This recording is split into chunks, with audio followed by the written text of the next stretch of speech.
Hey everyone, this video I'm going to do my best to preach a bit of the gospel, and yeah, I don't feel equipped to do this. I don't even know why I'm doing this, but I just feel like I've got to do it. And it's not to push it on anyone or ram it down anyone's throat in like a disgusting way or anything like that. I'm more just doing this to be true to myself and who I've become now, and to be true to Jesus and what he calls us to do when we believe in him.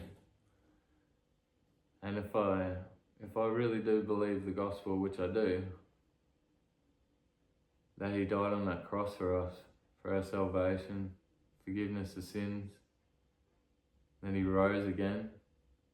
If I truly believe that like I do, then for me to not talk about it or at least try to share it, then if I didn't do that, that would just point out that I don't really believe it, do I?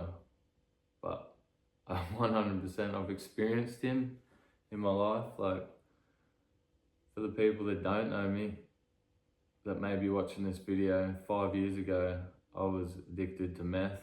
I was a massive alcoholic, struggled with suicidal thoughts, and I had a few supernatural encounters with Jesus, and slowly but surely over a span of 5 years, like I just got rid of all that stuff, and he just completely 180'd my life.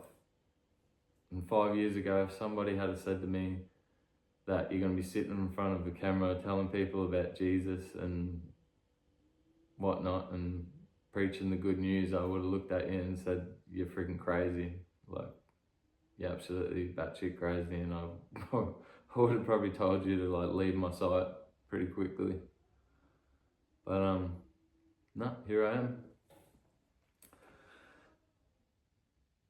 But yeah,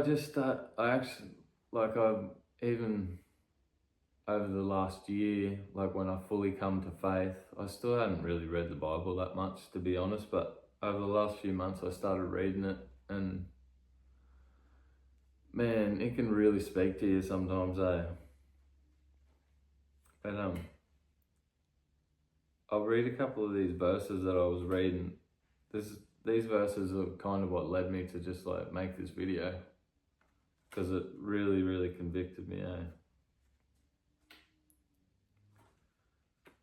I was in Matthew and I was reading Matthew 5:15 through 16, and Jesus said, "Nor do people light a lamp and put it under a basket, but on a stand, and it gives light to all the house. In the same way, let your light shine before others, so that they may see your good works and give glory to your Father in heaven."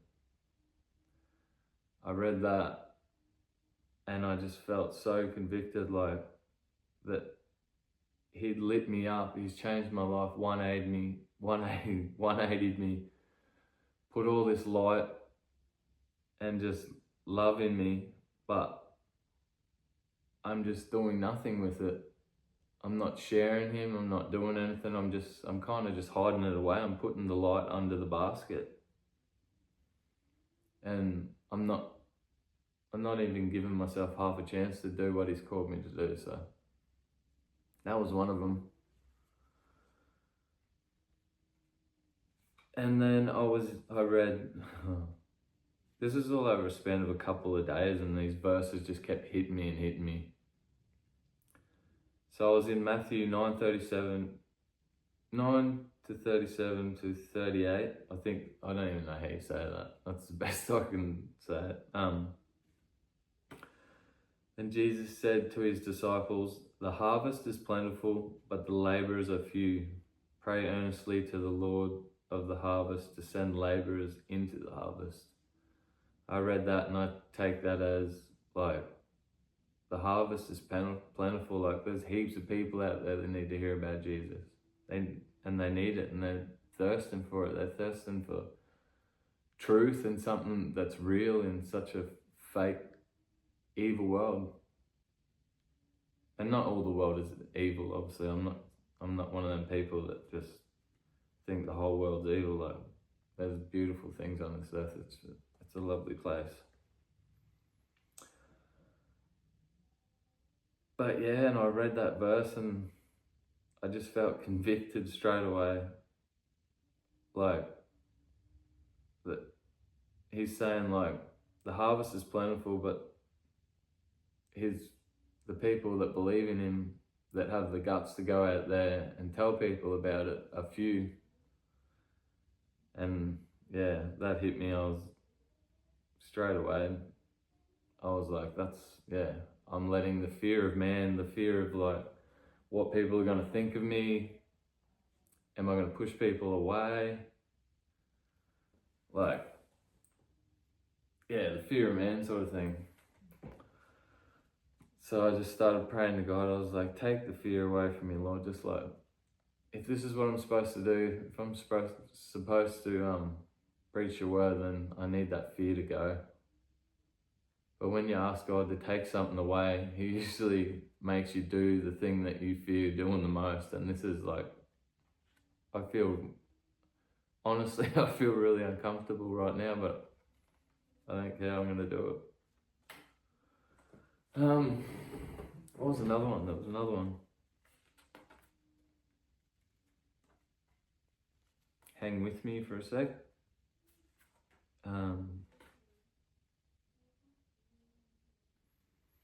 I read Mark 16:15. And Jesus said to them, go into all the world and proclaim the gospel to the whole creation. In John 20:21, Jesus said to them, peace be with you. As the Father has sent me, so I am sending you. So he's saying to his followers that he's sending you out to tell everybody about him. And I owe that to him. I 100% owe that to him. And I owe it to anybody who needs to hear it too.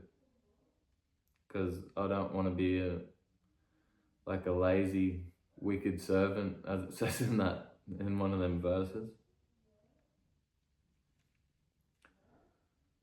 But yeah. And there's a parable of the talents, I think it is, that Jesus says. I don't know this word for word, but I'll try to explain it the best. Jesus said there's a master and he has 3 servants, and his master's going to go away on some holiday or something like that for a while. And he gives his first servant, I think, 5 talents, and I think a talent was like the coin back then or something. Not 100% sure, so don't hate me if I got that wrong. So he gives the first servant 5 talents. He gives the second servant 2 talents, and he gives his third servant 1 talent. Anyway, so while the master's away, the first servant invests his 5 talents, ends up getting 10 back. Second servant invests his 2 talents, gets 4 back. But the third servant got scared and let fear get a hold of him, and he was like, well, I don't want to lose this that I have, so I'm going to go bury it out in the field somewhere so nobody can take it. So he let fear get in the way, and he went and buried his talents. Anyway, the master comes back, and the first servant says, look what I've done, master. You gave me 5, now there's 10 here. And he goes, yeah, cool, thank you. That was good, nice work. Then the second servant goes to his master and says, look what I've done, master. You gave me 2 talents. I went and invested it. Now I have 4. I multiplied it. And he's like, yeah, good. He gets commended and that. And then the last servant goes, oh, master, good to see you. I was so afraid or something. I was so afraid that I would lose that I went and buried it and whatnot, and just tried to give him his 1 talent back. And the master's like, you lazy, wicked servant, why didn't you go invest what I gave you? And I think that parable, as I read it, that's Jesus saying, like, God gives us all like talents to like serve people with and to like tell people about him.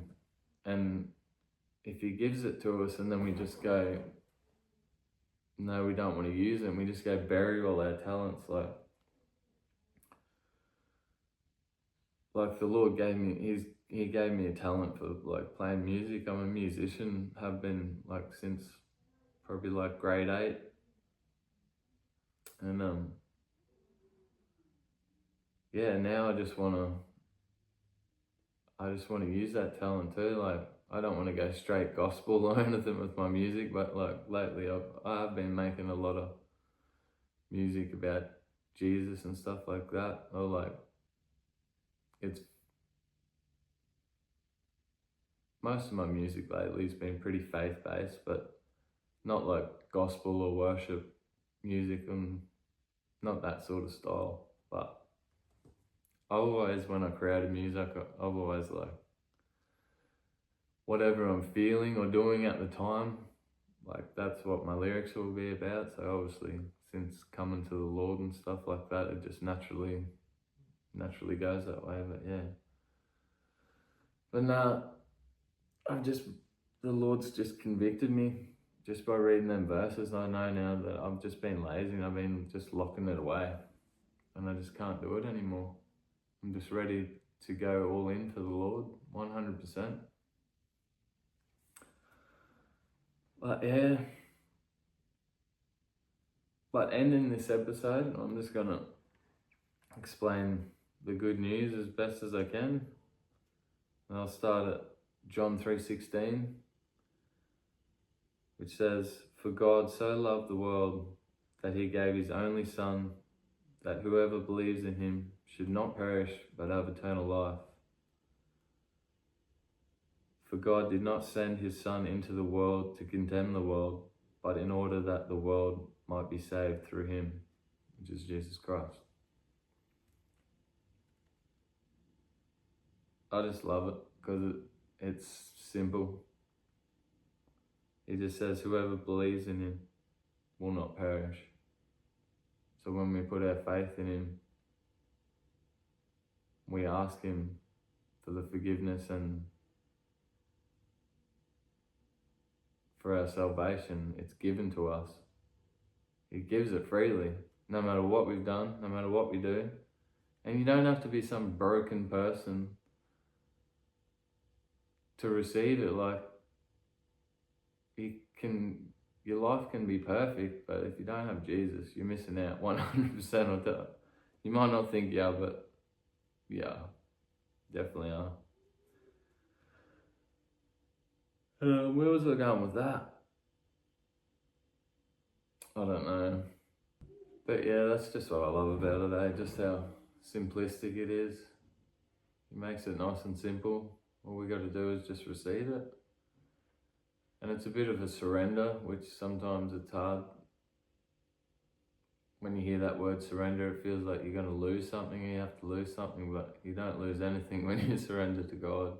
It's not like surrendering to an adversary or an enemy like that. Like, I promise you, you'll gain so much more than you ever thought possible. And there's no amount of good works. You don't have to jump through all these hoops and do all the right things and that to receive eternal life or the kingdom of heaven. It's just a gift that he gives. He did the hard yards. He got whipped, bashed, beaten, broken, nailed to a cross, and rose on the third day, defeated death. That's the only way I know how to explain it, so I hope I'm doing a good enough job. I still feel very out of sorts right now, but hey, it's not supposed to be easy. Nothing's easy.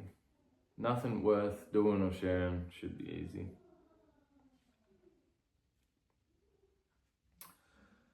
But yeah, I think I'll just leave it with that. I'll just read one more verse and that'll be it. So I'm going to read Romans 10:13-14. For everyone who calls on the name of the Lord will be saved. Again, nice and simple. Then he goes, how then will they call on him in whom they have not believed? And how are they to believe in him of whom they have never heard? And how are they to hear without someone preaching to them? That's another verse I read and I was like, well, there's people out there that haven't heard it, or haven't heard it from maybe someone like me who didn't grow up in the church, and I'm not a pastor, I'm not a preacher, I'm just a man who got saved by Jesus. And it's taken a long while to get here, but I just feel like I got to share it, I got to send it out there. If it reaches one person, then I'm done. My work is done. And I just want to be faithful to Jesus. It's the least I can do for him after what he's done for me. But anyways, guys, that's it.